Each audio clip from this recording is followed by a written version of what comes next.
کہ ایمان لانے کے بعد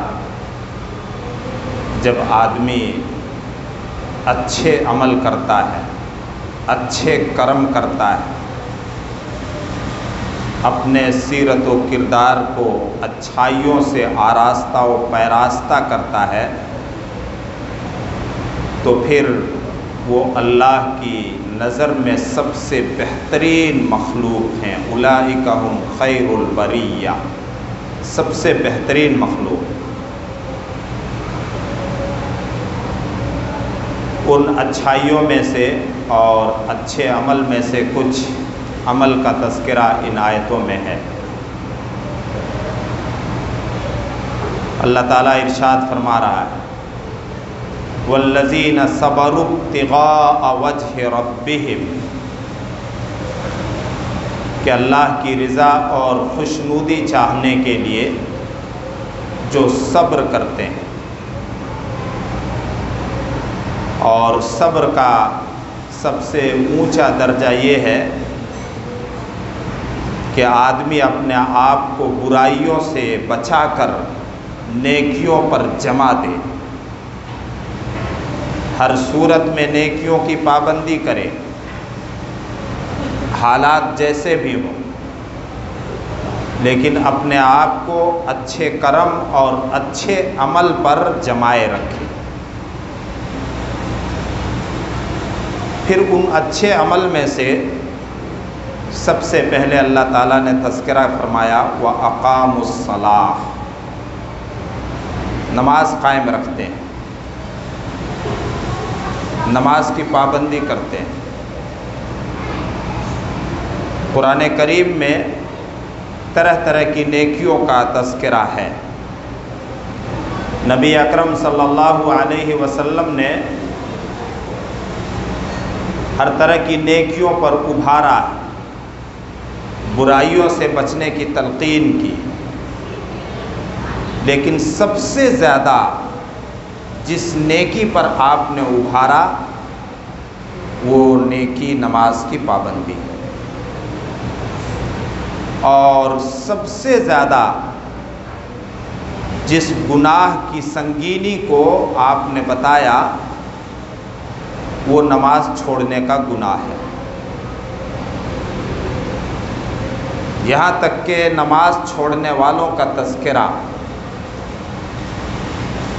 کافروں اور مشرکوں کے ساتھ ہوا ہے، اللہ پناہ میں رکھے۔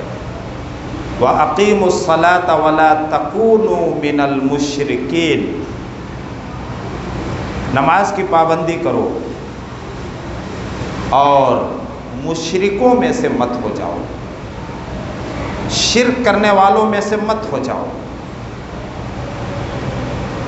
صرف لا الہ الا اللہ پڑھ کر اور اس کو مان کر کے ہم سچے اور پکے توحید پرست اور موحد نہیں ہو سکتے جب تک کہ ہم نماز کی پابندی نہیں کریں گے۔ آپ نے ارشاد فرمایا ایمان اور کفر کے بیچ، مومن اور کافر کے بیچ فرق کرنے والا حد فاصل اور جو بارڈر ہے وہ نماز ہے۔ تو ان باتوں کو سمجھیے گا۔ جو اللہ کی رضا کے لیے صبر کرتے ہیں، ان صبر کرنے والوں کا سب سے پہلا کام کیا ہوا؟ اقاموا الصلاۃ، نماز کی پابندی کرتے ہیں۔ اللہ تعالیٰ نے ان نمازیوں کی تعریف کی ہے جو پابندی کے ساتھ نماز پڑھتے ہیں، اور ان نمازیوں کے انجام کو، برے انجام کو، برے پرینام کو بتایا ہے جو نماز تو پڑھتے ہیں لیکن پابندی سے نہیں پڑھتے ہیں، منمانی کرتے ہیں۔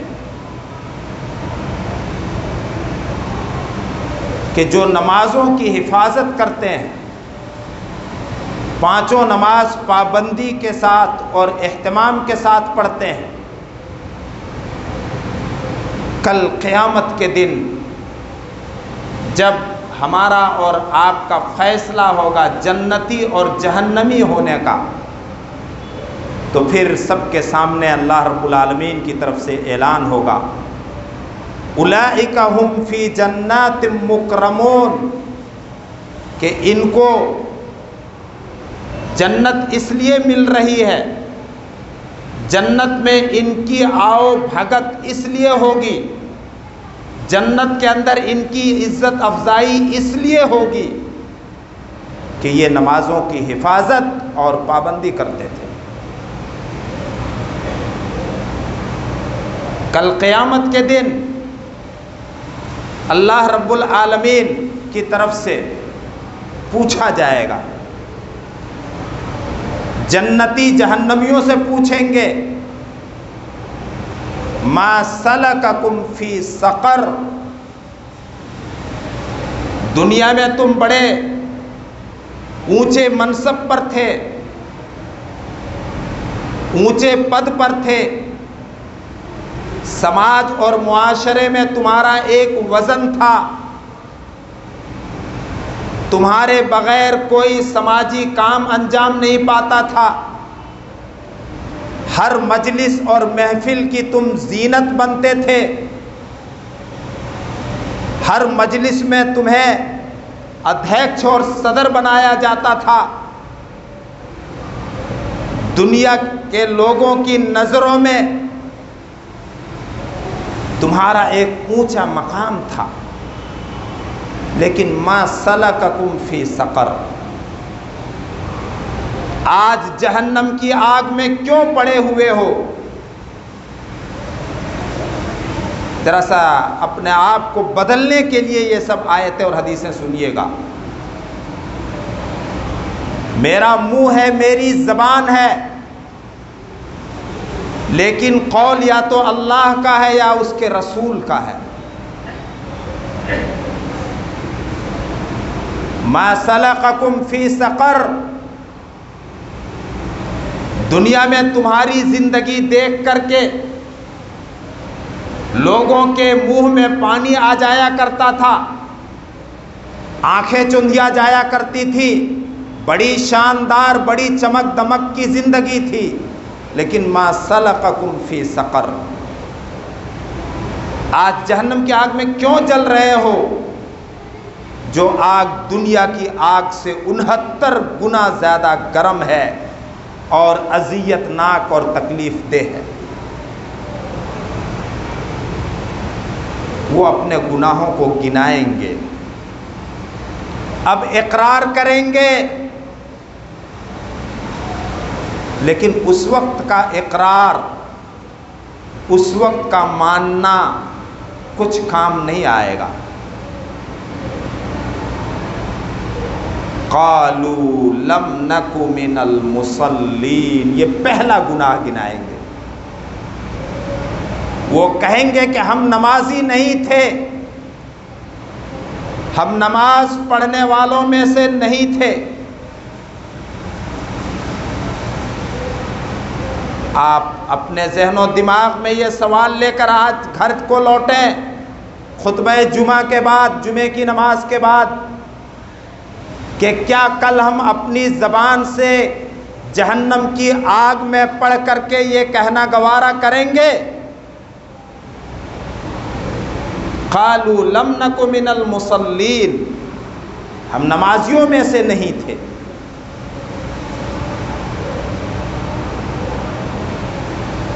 میرے بھائیوں اور دوستو، ہم سب گنہگار ہیں، بڑے گنہگار ہیں، گناہوں میں ڈوبے ہوئے ہیں، لیکن اللہ رب العالمین نے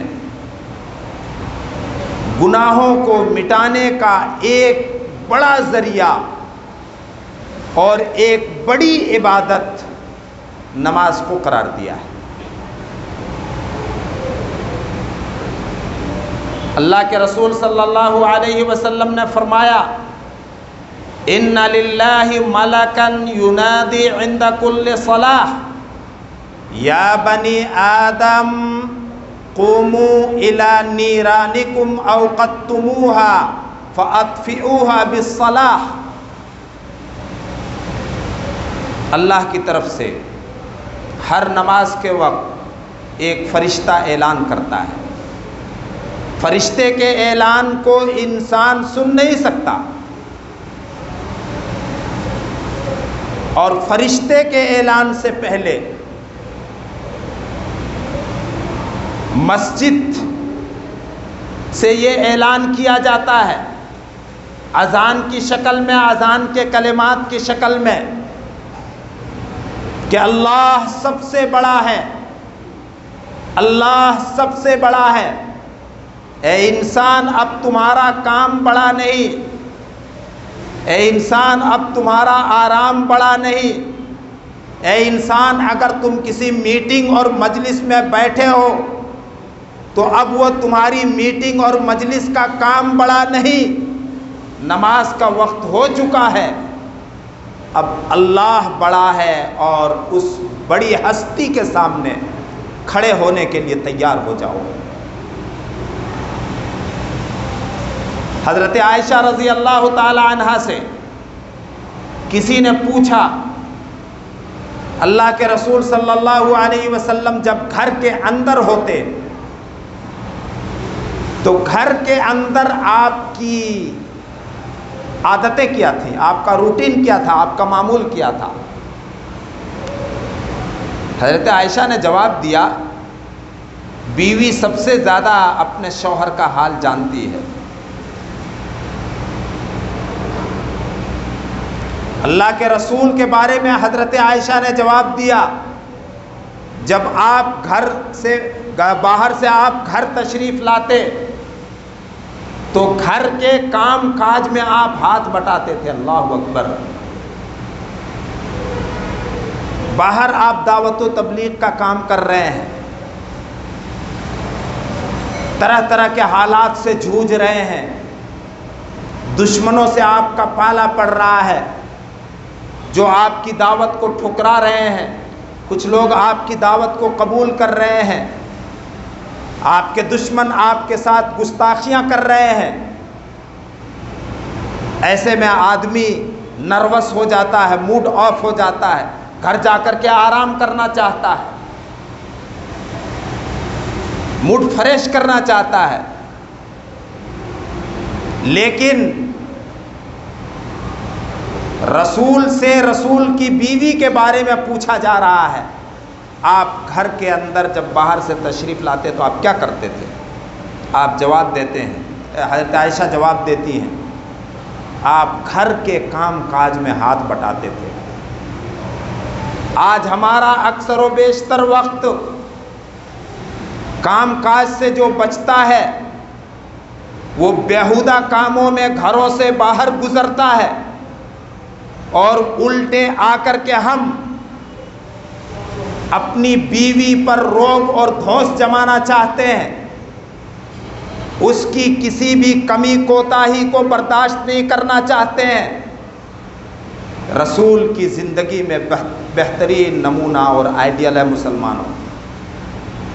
پھر حضرت عائشہ بیان کرتی ہیں، پھر جب نماز کا وقت ہوتا تو آپ فوراً جلدی سے نماز کے لیے نکل جاتے تھے. ہم میں سے جو لوگ نمازی ہیں، اگر وہ گھر کے اندر گھس گئے کام کاج سے فری ہونے کے بعد، دوستوں کی مجلسوں سے فری ہو کر کے اگر گھر کے اندر گھس گئے اور اذان ہو گئی تو نماز کے لیے نہیں آتے ہیں. یہ ہماری زندگی ہے اور وہ رسول کی زندگی تھی. اللہ اکبر. کہاں ہمارا تعلق رسول کی زندگی سے، کہاں ہمارا دعوی محبت کہ ہم رسول سے بڑی محبت کرنے والے ہیں.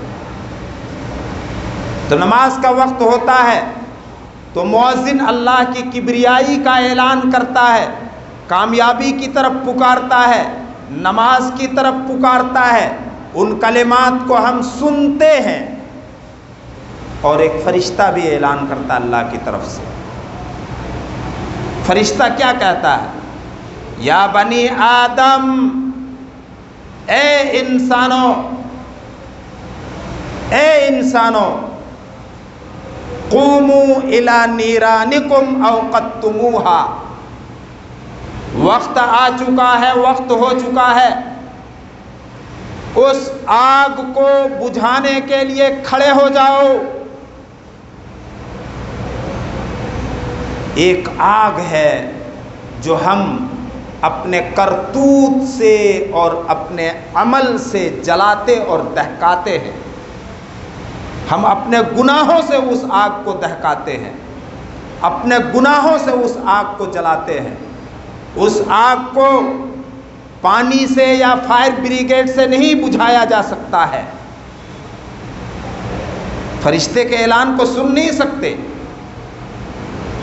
یہ کسی عالم یا مفتی یا خطیب کی بات نہیں ہے، ایمان بالغیب کی بات ہے۔ مسلمان وہی ہے جو اندیکھی چیزوں پر جن کی خبر اللہ کے رسول نے دی ہے ان پر ایمان نہ رکھے۔ مسلمان وہی ہے جو صدائے غیبی اور غیبی آوازوں پر ایمان رکھے جس کی خبر اللہ کے رسول نے دی ہے۔ اگر کوئی یہ چاہے کہ ہم کان سے سنیں گے تب مانیں گے تو ایسا آدمی مسلمان نہیں ہو سکتا، وہ پرلے درجے کا کافر ہے، پرلے درجے کا وہ کافر ہے۔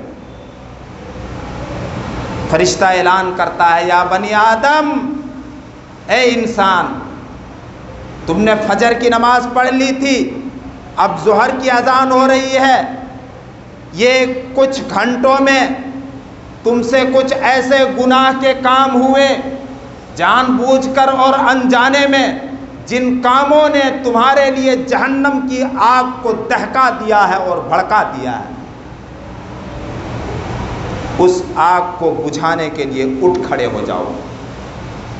اس آگ کو تم پانی سے نہیں بجھا سکتے، اس آگ فَأَطْفِئُوهَا بِالصَّلَاةِ، اس آگ کو تم بجھاؤ نماز پڑھ کر کے، نماز قائم کر کے اس آگ کو بجھاؤ۔ اللہ کے رسول صلی اللہ علیہ وسلم نے مثالیں دے دے کر کے سمجھایا ہے کہ اے گنہگارو، تم گناہوں سے بچ کر بالکل بے گناہ اور پاک نہیں رہ سکتے فرشتوں کی طرح، تم سے کچھ نہ کچھ گناہ ہوں گے، اور ان گناہوں کو مٹانے کا ذریعہ اللہ رب العالمین نے تمہارے اوپر 5 وقت کی نمازیں فرض کی ہیں۔ ان 5 وقت کی نمازوں کو پابندی کے ساتھ ادا کرو، منمانی نہ کرو۔ ظہر ادا کر چکے ہو تو عصر پڑھو، عصر پڑھ چکے ہو تو مغرب کی پابندی کرو، مغرب پڑھ چکے ہو تو عشاء، اور عشاء اگر پڑھ لی ہے تو فجر کی نماز باجماعت پڑھ کر کے پوری رات عبادت کا ثواب لوٹو۔ رب کی کریمی، رب کی نوازش دینے کے لیے تیار ہے، تم لیتے کیوں نہیں؟ تم اپنے گناہوں کو معاف کیوں نہیں کرواتے نماز پڑھ کر کے؟ اللہ کے رسول کسی موقع کو جانے نہیں دیتے تھے۔ آپ گھر سے باہر تشریف لے جا رہے ہیں کہیں پر، آپ کے ساتھ صحابہ کرام ہیں، ایک پیڑ ہے، پتجھڑ کا موسم ہے، جس کے پتے پک چکے ہیں، گرنے کے قابل ہیں، آپ ایک ٹہنی کو پکڑ کر کے ہلاتے ہیں، پتے دھڑا دھڑ جھڑ جاتے ہیں۔ لوگوں کا ذہن و دماغ سمجھنے سے جب قریب ہو گیا بات کو تو آپ نے فرمایا، نماز سے تمہارے گناہ اس طرح سے جھڑ جاتے ہیں اور مٹ جاتے ہیں جس طرح سے اس پیڑ کے پتے جھڑ گئے۔ آپ پوچھتے ہیں اپنے صحابہ سے، بتاؤ اگر تم میں سے کسی کے گھر کے پاس، گھر سے قریب کوئی نہر ہو، آج الحمدللہ ثم الحمدللہ ہر ایک کے گھر کے پاس یا قریب مسجد ضرور ہے، الا ماشاء اللہ، الا ماشاء اللہ۔ لیکن ہاں، کچھ ایسے بھی مسلمان ہیں جو اپنے آپ کو بڑا ایڈوانس سمجھتے ہیں، بڑا ترقی یافتہ سمجھتے ہیں، اور ان کی ذہنیت میں یہ شیطان نے یہ بات بٹھا دی ہے کہ مسلمان غیر مہذب ہوتے ہیں، مسلمان ہو کر کے ایسا سمجھتے ہیں، وہ اپنا بود و باس، اپنی رہائش مسجدوں سے دور اور مسلم محلوں سے دور میں اختیار کرتے ہیں۔ کچھ تو ہماری بھی کوتاہی ہے، کچھ ہمارا کلچر بھی ایسا ہے، کچھ ہماری تہذیب بھی ایسی ہے کہ اسلام نے جو کلچر اور تہذیب دیا ہے، اپنے محلے کو، اپنی بستی کو، اپنے گھروں کو رکھنے کی وہ تہذیب ہم نے چھوڑ دی ہے۔ تم میں سے اگر کسی کے گھر کے پاس نہر ہو اور وہ 5 مرتبہ نہائے تو کیا اس کے بدن میں کچھ میل کچیل باقی رہے گا؟ یہ حدیث اکثر بھائی لوگ جانتے ہیں۔ پہلے آپ نے سوال کیا، سوال کرنے کے بعد صحابہ کرام نے جواب دیا، نہیں اے اللہ کے رسول، 5 مرتبہ نہانے سے میل کچیل بھلا کیسے باقی رہے گا؟ آپ نے جواب میں ارشاد فرمایا، یہی مثال ہے 5 نمازوں کی، جو 5 نمازوں کو ادا کرتا ہے اس کے گناہ باقی نہیں رہیں گے۔ ان نمازوں کی وجہ سے اللہ رب العالمین گناہوں کو مٹا دیتا ہے، دھو دیتا ہے۔ میرے بھائیو اور دوستو، خیر البریہ، اللہ کی مخلوق میں، اللہ کے پیدا کیے ہوئے جیوت اور غیر جیوت، لیونگ اور نان لیونگ مخلوق میں سب سے بہترین بننے کا ایک بڑا ذریعہ ہے نمازوں کی پابندی۔ بے جان مخلوق، جاندار مخلوق سب بہتر ہو سکتے ہو اگر نمازوں کی پابندی کر لو جماعت کے ساتھ۔ اللہ رب العالمین توفیق دے، ہمارے دلوں کو پھیرے، وہ دلوں کا مالک اور وہ دلوں کا پھیرنے والا ہے۔ پوری دنیا میں اللہ رب العالمین امن و امان قائم فرمائے اور سارے مسلمانوں کو نمازی بنائے۔